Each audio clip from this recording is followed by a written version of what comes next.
What's up, everybody? Welcome to a very special, kind of funny Gamescast. This is our post show for the Summer Game Fest 2021 kickoff stream. I'm one of your hosts, Greg Miller, alongside the future class of video games, Blessing Adeoye Jr., Elden Ring, baby. the most hype man in all of video games, Snowbike Mike, Yo, that was an awesome conference. and the Hispanic heartthrob, Texas treat Latino heat, clicking heads and ripping them to shreds, the globe trotting, head shotting, nitro rifle from twitch.tv, Andy Cortez. Elden Ring! Andy, we will start with you. We have finished this, what was it, hour and a half, 2 hour long, 2 hour and 45 minutes, whatever it was. It's a blur now, time is a flat circle. You end on Elden Ring. You end with a release date of January 21st, 2021. How are you feeling, Mr. Cortez, number one Souls fan in the entire world? Fuck you, Tam. I am exhilarated. Yeah, as everybody knows, I put From Software on the map, a small studio that I decided to give a shot and really kind of put them out there in the world. I'm exhilarated. I'm excited. 2022. My bad. I'm sorry. It's all happening very fast. Obviously, we're not going back in time. Everybody, sorry, chat. Eat me alive. Just eat me alive. Go for it. Back to you, Andy. We're gonna say before you say eat me alive. There's a lot of things. He's gonna say eat my ass. He was. I probably was. I was like, I'm going to hold on. I am wrong, and I did screw this up. I'll tell you. So first off, I don't know what that tweet that Jeff Keighley posted afterwards is all about. What did he put? I haven't seen Jeff it Keighley tweeted, "Elden Ring is real. I regret to inform you, we showed you the wrong trailer. We're actually confirming that Nintendo Switch is coming out August 20th, 2021. I don't know what that tweet is about. It's a very weird tweet. I know we're getting off the subject here, but were they even supposed to show this here? Maybe this was supposed to be for Bandai Namco. I don't know. No, they were definitely supposed to show it. It was a weird tweet. Anyway, how do I feel about Elden Ring? It looks amazing. It's what we have wanted. We've wanted to see what From Software can do with this open world setting. And we know that Hidetaka Miyazaki is very influenced by a lot of Zelda games. And I think this is going to be the closest to a sort of Zelda game that you will get, where you will have this big, giant open world that you can travel across, and each dungeon will kind of give you what you're used to whenever you are maybe heading towards a boss fight. There will be dungeons across the world and bosses that you fight. I'm assuming a ton of optional bosses, probably a lot that are also going to be required to beat the story. It looks gorgeous. I'm like shaking right now. The combat looks fantastic as usual. It's what you expect.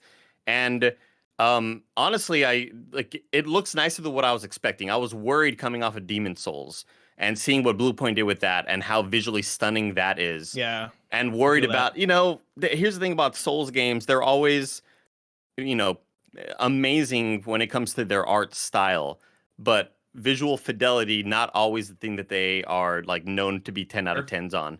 So this looks fantastic so far. It does look beautiful. And it is cross-gen. We did see that as well. Yep. So you got to assume the next gen version will obviously look probably like what we're seeing right now, PC as well.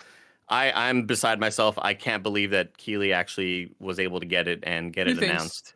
Two things here. Number one is that you are being trolled. That is a parody Twitter account. That's not real. Jeff's Twitter really? Okay. Have it in chat saying that's the thing. So don't worry about it. I got tagged. And number two, something panicking. If you don't shut up, Andy. All right. I have more Elden Ring questions for you. All right. Number two, someone in the chat said, "Where are we getting the open world thing from?" Is somebody who hasn't paid attention to Elden Ring? Is that already confirmed? Where are you pulling that from? Yeah, Miyazaki's mentioned this before, that it is going to be a much larger scale game, the biggest one that they've ever made.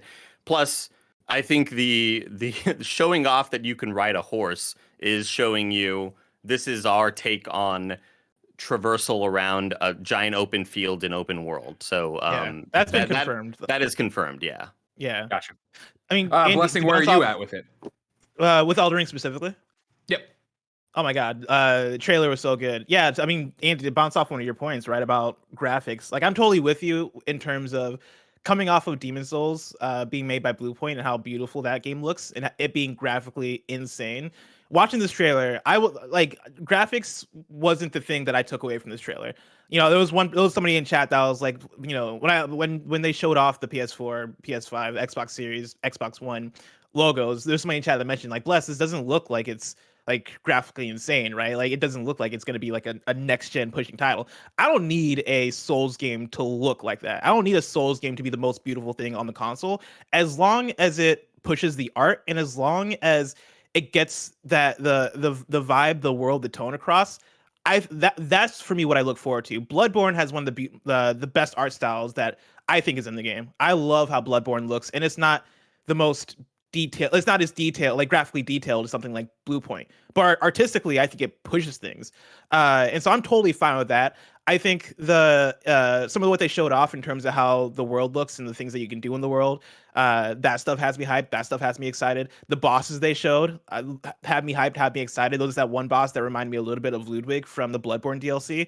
That got me hyped. Jumping that feels at like you, it's gonna thrusting, like swinging. doing the big creature doing big motions. You know, Yeah. like with stuff that looked almost like it was projectile-ish. That has me super excited because you can tell where they're taking influence from in terms of their past games and bringing it into the new games and taking the stuff that people love the most. There's an idea that Imran Khan, the homie, has ran by me while I was streaming Bloodborne back in December, and he was talking about how the previous Souls games always feel like they are setting or teasing something that's going to be present in the new Souls games. And so for Bloodborne, Lady Maria felt like it was teeing up what you're gonna get a lot out of Sekiro in terms of like the quick one-on-one like counter-based gameplay, right? Like Lady Maria felt like it was kind of teeing that stuff up a little bit. And you know, Imran was kind of poising the idea to me that like, hey, I don't know what it could be from Sekiro that translates into what Elden Ring is, but there is a boss fight toward the end of Sekiro, if you remember, that does take use of a bigger field with a bigger monster that you're fighting that is kind of out of kind of left field for Sekiro, but makes sense as a tease for what Elden Ring is and for what we see. I feel like that feels like that's where that's pointing to. And so yeah, I'm very excited about Elden Ring. I'm very excited that they have the January release date. Hype that they confirmed that and they feel confident in that. And yeah, that was a great way to end the show. One of my predictions wrong already. I think I predicted, what did I say? August? I forgot what I said. October? It doesn't matter. The Just month started with celebrate an it. ah. Just live it. Yeah. Just live your life right I mean, now. my prediction was that we would just get next year, 2022. And so I think I'm a little bit wrong there too. I'm surprised, like we said it live, that they didn't hold it for Bandai Namco's actual conference or presentation or wherever they have. I wonder what they're going to do, if anything, now for it. Are they showing the same trailer? Are they doing a longer talk, a deep dive on it? Like, you figure they have to do something there. This is their big game, right? Yeah, it's possible that they maybe get, like, maybe Miyazaki's actually in a video, like much like he did when he came out to show Bloodborne off, and he is saying, hey, here's what to expect, right? This is like the biggest open world. I think he's also mentioned in interviews that this is the most influenced by Dark Souls. Like, if he were to compare Elden Ring to any of his past games, it would be the Dark Souls franchise as opposed to Sekiro or Bloodborne. Yeah, I got to assume that maybe we get either him or just other devs from some software talking about it at the Bandai Namco presentation. Yeah, Sure. I think that's definitely what we're gonna get, because I think it's time to if it's coming out in January, this is the one E3 they're gonna have to really deep dive on the game. And But is it own this really coming farm. out in January? Yes. I mean, that's the question, Yes. right? Like, Yes, it could I easily believe get they have all. I believe they have all hope in the world of making that date. I don't think they hit it. I think that game slips. That's my pizza hot bet. prediction. Pizza 2 bet right seconds in. now. Chat, all 4,000 of you, Fine. on June 10th at 1:08 p.m. Pacific time. Andy has bet Greg to a pizza bet, and it will come out on January 20th. What was it? 22nd? 21st. 21st, 2022. Michael, Snow Bicycle Michael, you, of course, are a Souls fan as well. What did this one do for you? Oh, I'm so excited, Greg. I think these two have really run the gambit on breaking down what this is and how excited we all are. But I'm pumped up. I love going back into the Souls games. I love testing, getting better, right? You get punished all the time, then you get better, you overcome that obstacle, and you go forward. And I love that kind of gameplay. I love that competitive nature that this kind of game brings out of me. And I can't wait to see what they're going to bring here. I'm so excited for the gameplay, right? I'm not here for the looks and the graphics. I'm here for the gameplay, and I'm here for the cool setting that they're going to create with these wild, crazy monsters that I'm just going to absolutely slay and dominate. So yeah, I can't wait. I'm so pumped up. As you guys know, like, I've never been a huge Souls person, but we went through Bloodborne on PS I Love You this year or whatever, and I obviously enjoy the combat and understand what it's all about. I thought that trailer looked great. Like, that's a game I want to play. Like, I want to try, especially if you're talking about this open world thing and be able to explore it a bit more like that. That gets me excited to see what they have up their sleeve, let alone what they've taken from the learnings of, putting so many of these games out now and doing all these ones. So I'm stoked to see what that's actually going to be about. One thing I had a question for you guys again, as people who've been watching this a bit more closely. What did you take away from what looked to be multiplayer? Have they already talked about multiplayer? Did that look to be more like just what I've done in Bloodborne with like Tam or whatever? Because it looked at one point, right, that there was like a shadow version of one of the characters, but then another character on top of that. It's possible summons or invasions. I can't imagine them not having that in these games. Yeah. It's just such a core Souls mechanic. So I got to imagine they would bring that back as well. God damn, I'm just so excited for this fantasy sort of world. I love, as much as I loved Bloodborne's sort of gothic aesthetic and thought that Dark Souls, it's gonna be so ugly. Why am I gonna go back to play Dark Souls remastered after playing Demon Souls? And then that game immediately became one of my favorites of all time. I can't wait to see a 2020, 2021 version of what From Software's dark fantasy world could look like. God, conceptually, they're the best. I think they're artists and they're in-house people working on what these things should look like. They're next to like look at what we're looking at right now. You know, when we go back to talking how games look. You know, for me, the thing that strikes me with From Software games is like how many things you see hanging off of NPCs, like the amount of moving parts you see in a character. When we're fighting, Andy, what was the boss fight? One of the beasts in Bloodborne, one of the earlier on ones where you are going through the air. Yes, the Blood-Starved Beast. Wow, that was a really good, really good guess for what I gave. The BSB. When you're fighting the BSB, the way that that enemy moves and the way that thing flows and its attack animations, like that's the shit that I feel like is gonna push. Like, okay, no, this is what this can do, right? Like this, and you know, like of course it's gonna be cross-gen, and so you're not gonna get anything that in this new game that probably can't work, or anything on PS5 and Xbox Series X that probably can't work on previous gens, but what you're going to get out of next gen is going to be things like performance mode and 60 FPS and things like that, which are going to make this game shine even more. Playing Sekiro on my PS5, for example, was such a fantastic experience for how well that game runs. And you have to go back to the summons thing, right? Like Greg, that was the same thing that I kind of took away from it, was the fact that it's either going to be summons or it's going to be co-op, you know, and those are things that they've done before in some of their previous titles. It being open world, I think, adds another layer to it of, okay, am I going to be able to explore with friends? Like, is that going to be a 100%, thing? Right. You are called a Tarnished in this game, Bless. They just put out the tweet that says "Rise Tarnished." Oh, it's so good. Oh my god, I'm so excited. I can't wait, dude. I'm like crying, dude. This is so good.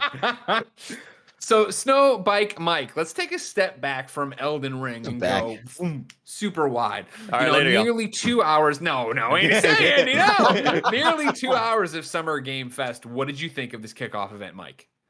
Greg, I'm actually coming out of this so pleased and impressed with what Jeff Keighley has done with Summer Games Kickoff. This is huge. This was a good, I'm going to say this was a great event. I think that was a solid 90+ minute event. You know, Blessing touched on it when we left the post show of like it kind of plateaued in the middle. But I think all of the games throughout this, we had a good hype up. We had a good steady middle, and we ended with a big bang that you can see Blessing and Andy and all of us are still reeling from.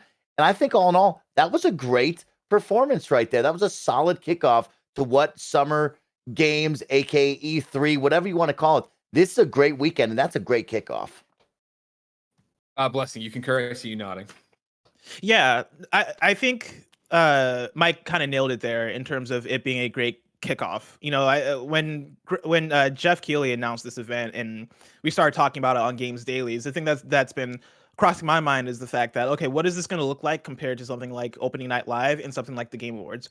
Obviously, this is going to be scaled back because he's not putting the same level of promo and excitement, but he is still putting some level of excitement. Like he still is owning this, and this is still part of that ongoing thread that is Opening Night Live, Game Awards, and now Summer Games Fest Kickoff.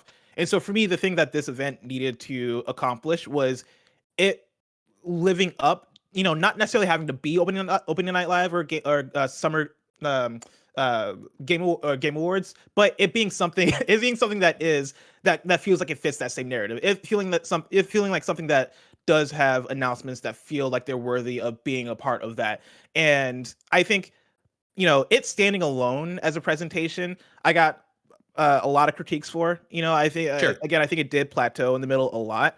it started off with some of its best announcements, and it ended with its best announcement. But in the middle, I don't think there was anything to really make us pop. Aside from cool things here and there, there was that one indie game that looked really cool that had the really cool art style. But again, there was no pop. It's just there was no pop. It was like, cool, this looks really cool. I want to try this. And there was a lot of those, right? There was a lot of, okay, here's another MMO that's going to speak to a certain audience. Here's 2 Point Hospital, which is going to speak to a certain audience. Here's this, here's that.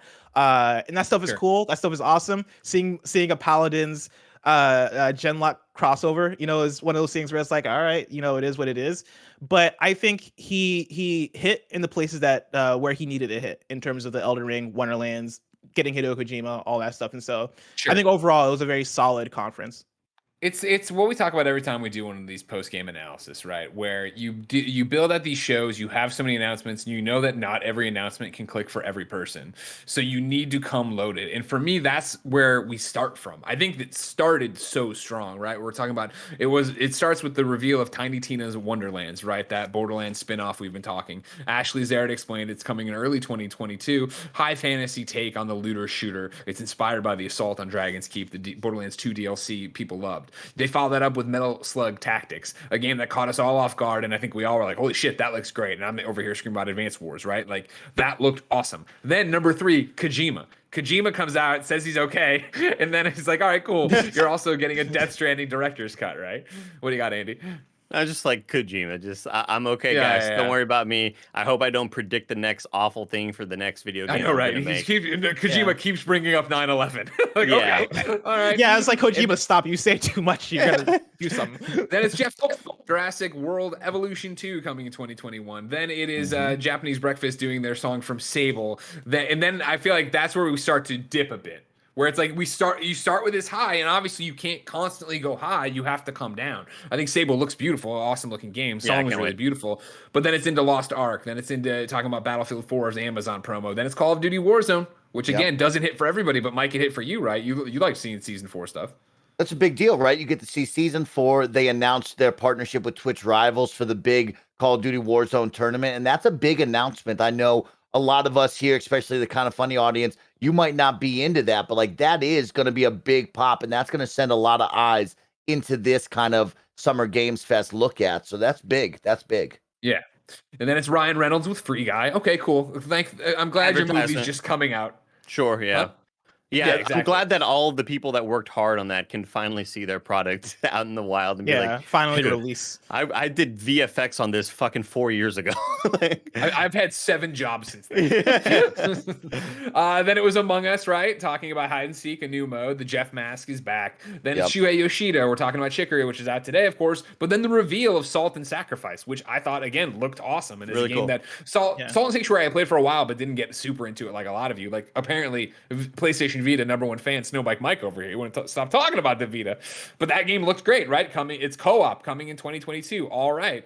And that, mind you, if you're just joining us in the recap here on the Gamescast, maybe you haven't watched over on youtube.com/kindoffunnygames, our live reactions, which are up for you. Solar Ash is then shown, right? I have that as number 10. There were more than 40 things in this conference. This was massive. So even right there, we want to talk about there being a plateau or a dip, sure, but like everything, the majority of things I just said in the first 10, I'm like, yeah, that was awesome. So can I get mad when it's an Amazon Prime ad later on? Can I? We're into this Netflix Stranger Thing they versus gotta pay Smite their money. thing. Like, Totally fine. As you recap too, like you're saying things that I even forgot showed up. Like the Among Us update, I think is huge. I think that's awesome news. And part of that is because I love Among Us so much. But them talking about new roles, them teasing a new map and all this stuff, like that's big. Along with things like Solar Ash and like we've not even mentioned yet like the PlayStation partnership with Deviation. That's a big thing as well. I mean, because it's so much deeper in the show. Again, I'm top of Gamescast, of course. If you didn't know, kind of we're like 20 minutes each in. and every week. The nerdy video games we love and things we want to talk about. And on top of that, of course, during E3 for the shows that really needed a post-show analysis of everything we're going through. Of course, patreon.com/kindoffunnygames to get it ad-free. Of course, you can submit your questions over there. Of course, you can be part of the show. But still running through. It's number 10, I had Solar Ash. Number 11, they showed the Chivalry 2 stuff. Of course, a game out, but I think a game that flew under the radar, right? I've seen Dan Reicher playing and talking about it. Mike, you've played it, but then, Blessing, that was your first real, oh my God, this game looks great. To which point you really wanted to jump in and go.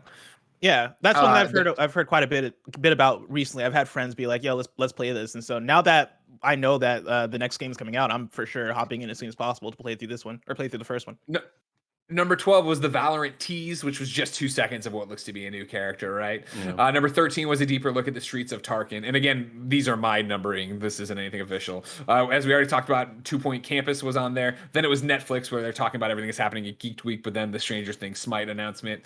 Then they revealed a label for Prime Matter that has a whole bunch of games, including Payday 3.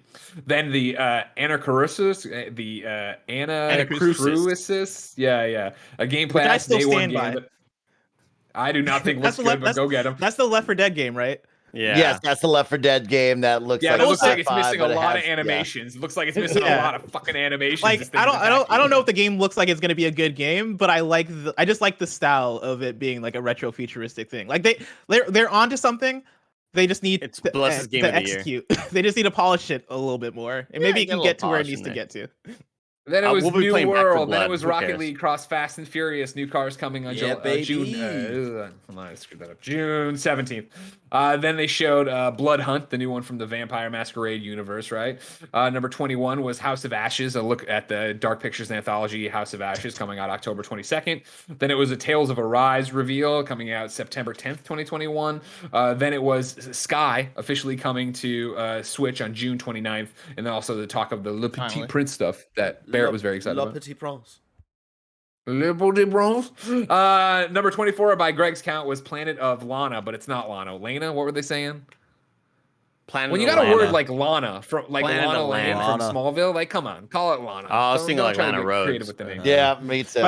By the way, Greg, when you talked about that publisher that announced themselves, Prime something, I forget what they're called. Prime Matter. Prime Matter, the folks who are bringing back Payday 2. You forgot to mention that they're also making a new installment in the exciting Painkiller franchise. It was their one more thing. They brought on Saber to announce that we are in fact working on a new entry in the Painkiller series. More power to you. I'm glad that popped for somebody. Again, exactly. This is what we're talking about. Not every announcement's for every person. Again, I do want to make mention that, some people might think that certain announcements aren't great, but some people really give a shit about other things. Mike and I care about Warzone. People in chat were popping off for Evil Dead later on in the show. And to us, that doesn't mean a whole lot, but certainly there are segments of audiences that are absolutely stoked to see that gameplay. I do think there's an art though in how you present certain things. Like I think Painkiller probably should have just been part of the montage. I feel like Payday 2 might have been even a bigger pop if you like ended with that, because I think that's, and maybe I'm like this is one of those things that I think I don't know what the deals were, right? I have no idea how Jeff builds Summer Game Fest from a business perspective. But I would imagine if you're like, hey, we want to do this whole thing to announce our label, at some point you have to have it be like, we're making a big deal about something, so we want to do something special for it. And I'm not sure if it was advertising buys or whatever, how it is. But if they were like, that's what we want to drive home at the end, I'm sure Jeff's like, all right, like I can't. I don't know if I'm going to micromanage your thing, right? Like, and the same thing of like the way the teaser was cut to end with Payday, which is their biggest game, obviously. I'm sure that's on some way in their hands of how they want to use their time to get into it. Number 25, I have Overwatch 2. They came out and showed some Overwatch 2 stuff. Andy was excited. Yeah, 2 new characters, just skins. It's nothing crazy. I was hoping they were going to talk more about maybe extra features, but it was just, here's Sombra, here's Baptiste, or as Mike calls him, Bastille, because Mike just doesn't remember names. It's true. Hey, I feel for Mike. All right, I feel that. Blessing, talk about your favorite T-shirt. Wait, what? He's resetting. He's resetting. He reset, but he didn't finish the sentence. He said, talk about your favorite T-shirt while I reset. No, well, I think I'm wearing it. No, it's done. It's too done. Oh well. You had your chance and you blew it. I'm wearing my Demon Soul shirt that I just got. Did we already get past the Kojima T-shirts? Yeah, that was number 3. That was number 3 when I talked about we gotta shout out Death Stranding. We're at 26 right now. The director's cut. He had the fragile box that he stepped into, making the Metal Gear reference. And the game looked like it might have like a VR missions thing, even though it being called director's cut kind of maybe cut those hopes. But Mario, you know what? Cut out the Princess Beach line. How about that for the director's cut? Cut out that Princess Spoilers, Beach Andy. line. Spoilers. Yeah, spoilers. Come down. over there. Dude, you will have zero context to what the fuck I mean. Then I it was couldn't even explain it right now. Dungeons and Dragons Dark Alliance. This is when Portillo walked in the room and I had to walk him. Some other stuff happened when I was watching it, but it was Monster Hunter Stories 2. I think they showed some stuff out there. Yes, That's correct. number 27 on my count. Number 28 was Wave Break there with the Weezer song. It's of course Switch and Good PC. song. Hold really quick. You missed Hold it. Paladins and Genlock crossover was right after Thank that you. Dungeons and Dragons, just so you have Thank it. you. Okay, great. Then yeah, Wave Break with the Weezer song coming to Switch and PC tomorrow. Mike, you were all about this game, right? I am so into this game, and I think everybody should give it a try. It's so much fun. It's a blast. Okay. Then it was Endless Dungeon. Then it was Far Cry 6. Giancarlo out there talking about how much he likes it. He's not a villain. Good interview. He actually gave answers, which I appreciate. You don't see he that scared a lot me a from little talking bit heads. when he was like, "Actually, I'm not the What- villain." who's And then this- he started. When he stared going off, and I was like, "Where's this about to go? Like, is he about to like be pro like dictatorship or some shit?" But he was in character. He was playing. He's the character. very much in it. He's very much in it. Then it by was the way- surprise. What? I was going to say up on Gamatsu.com, they have not only the Elden Ring fact sheet, but a lot of really good screenshots that were not in the trailer. I'm just so excited. I'm sorry, Greg. Also, it seems No, that Jeff no, Grubb please, is please. tweeting out and confirming that Bandai Namco did not want to specifically show Elden Ring at Xbox's conference as well, since Interesting. Elden Ring was originally shown at an Xbox conference, right? Wow. Yeah. That was a report I think earlier in the week where when it was rumored that Elden Ring would show up at Jeff Keighley's thing. Mhm. So interesting, but I think maybe makes sense if they want it to be more of a cross-platform thing. Maybe they don't want to associate it with one platform. Who knows? Understandable. Yeah, and PlayStation sure shit ain't doing anything this week. Yeah. Then it was Fall Guys talking about the Nier costume coming out June 18th. Andy, you like that? Oh, Nier. yeah. Great. It's fantastic. I mean, I well, love that, Nier's dude. great. I love Nier. 32 on my list is Genshin Impact popping up. This is them talking about Scarlet coming to it. Number 33 was the announcement of Deviation Games, a new studio from some of the people who've brought you Call of Duty. But then the big news was that it's actually partnering with PlayStation on its first IP coming out the gate. We assume it's a shooter, right, boys? Yeah, we're gonna jump to that. Yeah, that's got to be. It's probably gotta not be. going You'd think so. Because, I like, know with- in our between- Slack there was something thrown out. I haven't had a chance. I'm down to the one screen. Real-time and it's not running strategy. well. That they had to We- put out a statement already about it.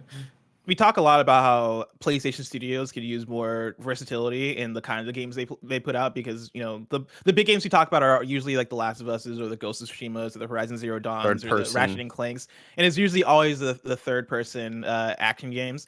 And between Firewalk Studios, which has been announced to be working on I believe a first person shooter multiplayer game. I think that was the thing. Yeah, that's correct. It's a shooter for that- sure. I forget if they said first person.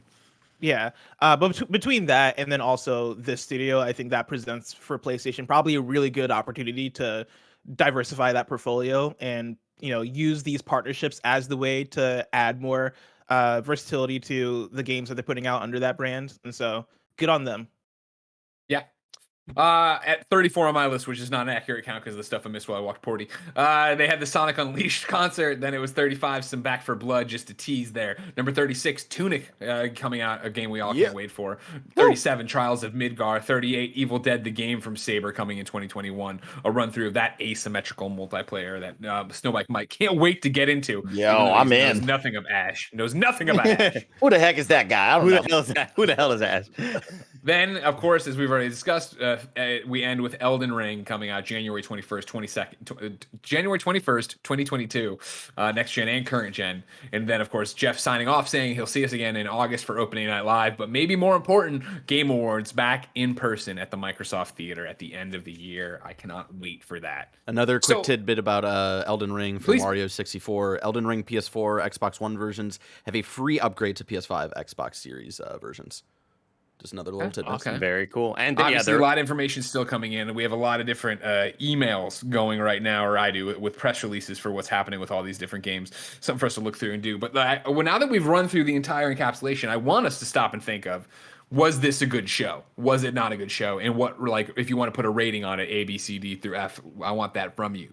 But first, I want to tell everybody watching, of course, that this is the Kind of Funny Gamescast, usually once a week, but guess what? Multiple times this week because of E3, we come to you talking about video games and the things we love about them. If you like that, of course, you should go to patreon.com/kindoffunnygames, where, of course, you could be part of the show with your questions, comments, concerns. You could get exclusive shows we make only for patreon.com/kindoffunnygames. Of course, you could get the post show we usually do, not on these weird one-offs when there's like 19 Gamescasts happening a week for E3. But more importantly, for right now, you could go there to get the show ad-free. And speaking of ads, Greg Way, let's hear from our sponsors.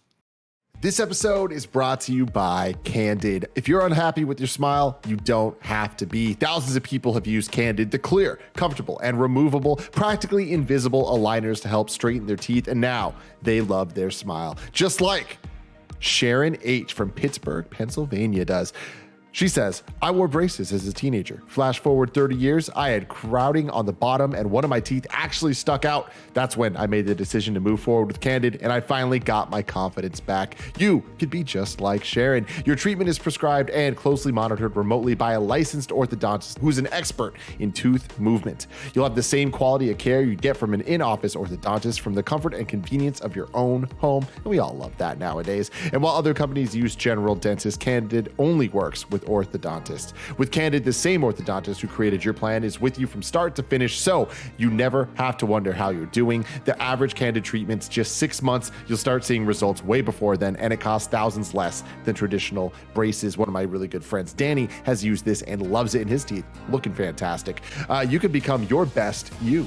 Start straightening your teeth today. Right now, you can save $75 on Candid starter kit. Go to candidco.com/kindafunny and use code kindafunny.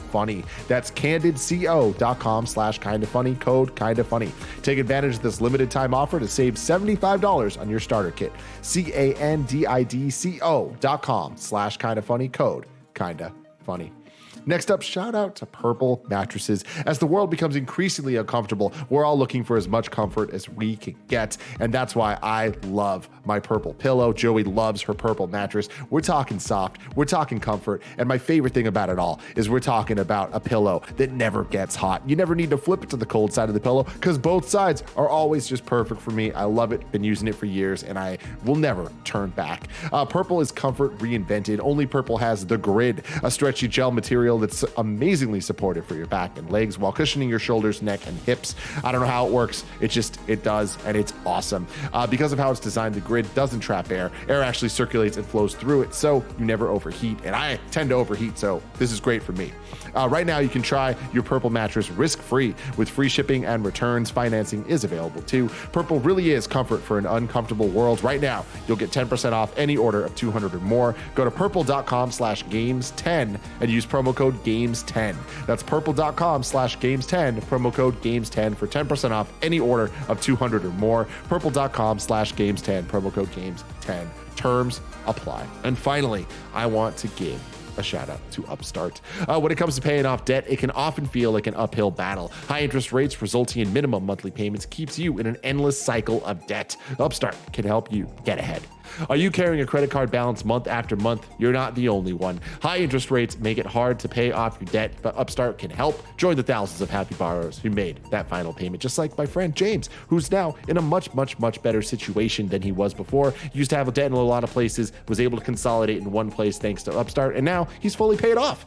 Whether it's paying off credit cards, consolidating high interest debt, or funding personal expenses, over 500,000 people have used Upstart to get a simple, fixed monthly payment. Find out how Upstart can lower your monthly payments today when you go to upstart.com/kindafunny. That's upstart.com/kindafunny. Don't forget to use this URL to let them know that we sent you. Loan amounts will be determined based on your credit, income, and other certain information provided in your loan application. Upstart.com/kindafunny. Thank you, Tim. Back to the Kind of Funny Gamescast as we react and break down Summer Game Fest Kickoff stream.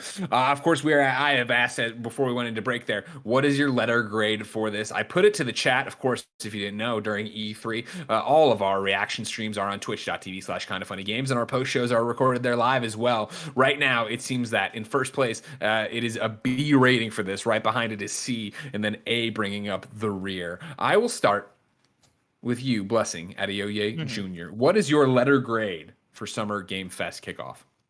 Yeah, I'm gonna give it a strong B-.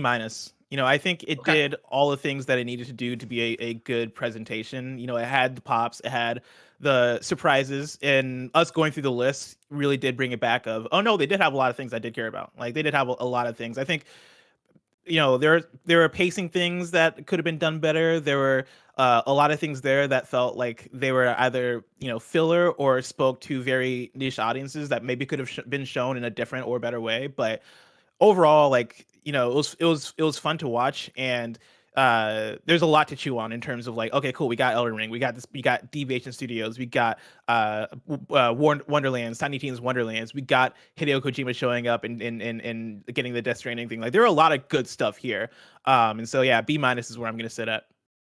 Andy Cortez, the Nitro Rifle. What's your letter grade? Dude, exact same for me. Honestly, B-. Yeah. I think it would have probably been lower if not for Elden Ring at the end. I thought it was very solid all the way through. Started off very strong. Once again, we've talked to death about it at this point, but kind of took a dip in the middle, which is fine. Not everything's going to be fire. This thing is lasting for several days, so you can't throw everything out at the beginning. But I think just a great kickoff for E3 and to get us in the mood and be excited for new video games. And then, yeah, like I just mentioned, having Elden Ring at the very, very end is just such a massive get for Keeley, and it's just awesome. So stoked about it. No, Bicycle Michael. Your letter grade. I am higher than these guys. I'm going to give this a B plus. I thought this was a good to great show. I was really impressed with what Jeff and the team were able to pull together and the games they were able to get and the fun that we had, right? This was 90 plus minutes and it was jam packed with games that I identified with and really liked, games that didn't identify with me, but I'm sure had a good pull with a lot of other people, and then games right in the middle that I wanted to learn about, I wanted to get to know, and now I'm interested or not interested. And so, in all honesty, that was a great 90 minutes by Jeff and the team.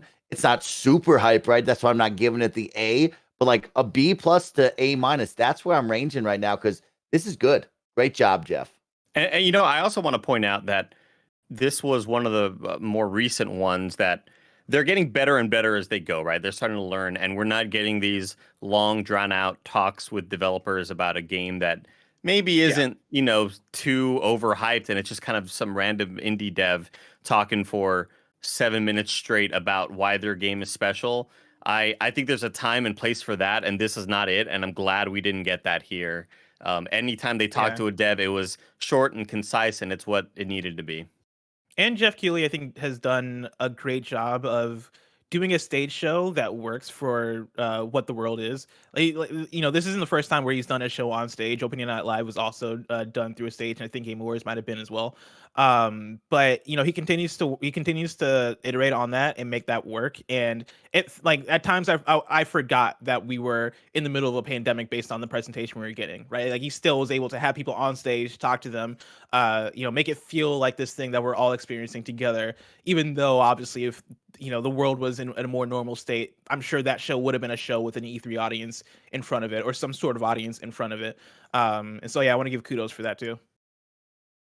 For me personally, yeah, I think I'm B minus C plus, but I feel like C plus is too harsh. I think B minus, and it's just I think we start so high, and then the way we came down and the way we stayed there for so long before we got to more of the games that have mass mainstream appeal. Yeah. And so I really think it's just a seeding issue. But again, maybe if you don't hit it as hard at the gate, it feels like the stuff that is exciting and are these peaks get lost in there. I think overall, again, going through this, again, more than 40 announcements, more than 40 segments in it, it's great. Like there's so much good stuff in here. There's so many games to walk away, be excited about. So many different announcements that were huge. I think, to start with Wonderlands and end with Elden Ring, like, come on, that's a great show right there. And it's really about how you put everything in the middle around it. And so, yeah, some of the games weren't as hype as, they could have been, but they still had me. They still had my attention. But I do think that, the moment I go to walk Porty is that moment where my, attention was wavering a bit. And I did feel like, all right, well, we're into this segment right here that it really isn't games that are speaking to me. And there's been a few seconds before that they're in the same way. It's a hard balance to strike, so I never hold it against anybody. But I had a great time with this one for sure. Well, we'll see how you fucking do then. Jesus, this guy. Yeah, Greg. Hey, man. Or your own E3 presentation. Don't worry, I will, everybody. I'll be throwing a 4-day one starting on Saturday. Don't worry. Tell you what, freedom games. That's where you're going to be bringing it. I wonder if would we feel differently if maybe the Kojima thing was more toward the middle instead of it being front loaded, because we did get off the bat Wonderlands and Metal Slug Tactics, which looked awesome, right? And then the Kojima thing, it felt like a lot of the front loading was the exciting stuff, and then in the middle there wasn't anything that had as big of a pop as anything in the beginning. If they took the Kojima thing, put it in the middle, would you guys feel any differently about the pacing? Well, then I think you'd be in a different spot where I think the Kojima thing, because the Kojima thing, We also don't know what it is.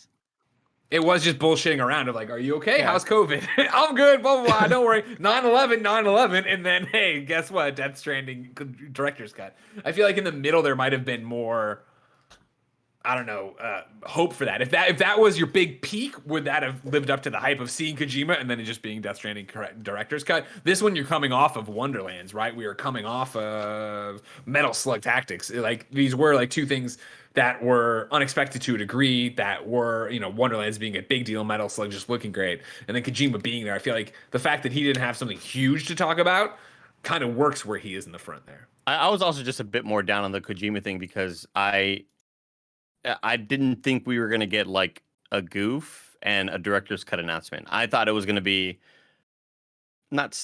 more along the lines of a VR missions like we were mentioning during the presentation. And it's possible that it is that. But I wanted something more definitive as to like, what is it that we're watching?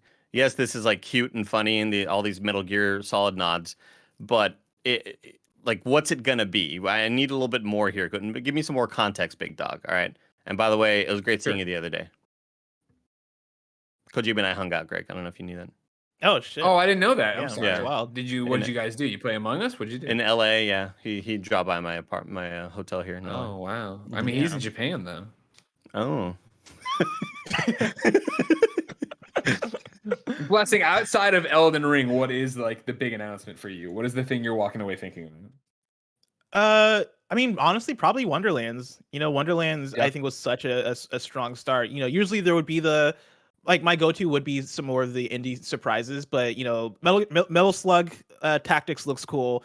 The Lena game looks really cool, but even though they look really cool, they weren't necessarily 12 minutes for me or season. I feel like there are the way in which you like present a lot of those smaller titles can be like, I feel like they're the ones where we see and we're like, oh, this looks like it's going to be next level. And I didn't necessarily get that from those two, even though they looked really awesome. And I'm probably going to play both of them. But with what Wonderlands is, I think this is a good cinematic trailer, and it sets up the premise really well, especially when you get into it talking about, oh, by the way, it's starring all the names that you're seeing here on video. Wanda Sykes, Indy Samberg. You're going to see Tiny Tina. It is going to be character customization. All the promises there in terms of what the game is going to be.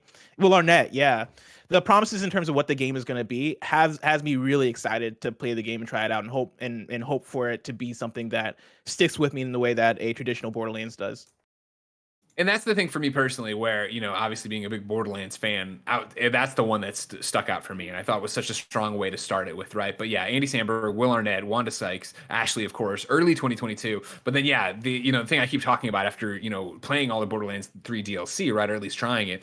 And the idea that Borderlands 3's DLC was this idea of, hey, we made the base game, so now we can make something kooky and crazy. And that's why we were doing a heist mission on Handsome Jack's casino, floating yacht in space. That's why you were going into the mind of a psycho. And so for the pitch here to be, a high fantasy take on looter shooter, inspired by the Assault on Dragon's Keep, and it literally be that Tiny Tina is the bunker master, right? She is the dungeon master. So what we had been hypothesizing leading up to this game seems to be correct, right? It's going to be her sitting you guys down probably in the Borderlands universe, and then having you go into this world where you are playing D&D with her, and what that looks like, and how, one of the things they showed in there was basically somebody crafting a gun. Like, I wonder how that plays out and what the classes are, and tough customization. Like, that totally speaks to me and gets me excited for that, to see the stuff I already like about Borderlands, but with a different skin and a different lens. Yeah, that for me, that's the one that stood out the most. Mike, what about you? What do you walk away from here other than Elden Ring going like, oh my gosh, I can't wait?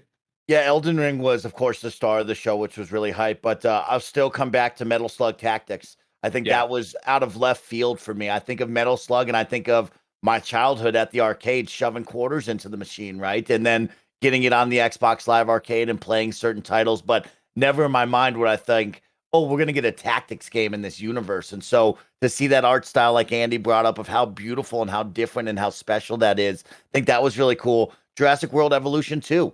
Did you really think they were going to do another one? I didn't. And now we get a second one. And I think that one's really, really cool. Of like, I've been into the park builders with my friends. We've been playing The Sims. And that's what I like, is because I love Jurassic Park and I'm into that. There was a whole lot of fun. I'm honestly going to be honest with you. I enjoyed Ryan Reynolds bringing out Free Guy. I know it's been a long time, but I'm always in the mood for a dumb, fun popcorn movie. And I liked that they brought the trailer, and they always blend, right? Entertainment and games. We're all one big shared universe. And it's cool that Jeff Keighley has these friends in the industry. He has this pull that can bring in things that you wouldn't think about, right? And so I really like seeing the movie side of everything coming together. Another one that I looked at was, of course, that Blood Hunt. That's going to be in the world of Vampire Masquerade. And I said to myself, okay, here's a cool looking game with vampires, a multiplayer game I'm always in the mood for. So I do look at that one and see if I can play that with me and my friends.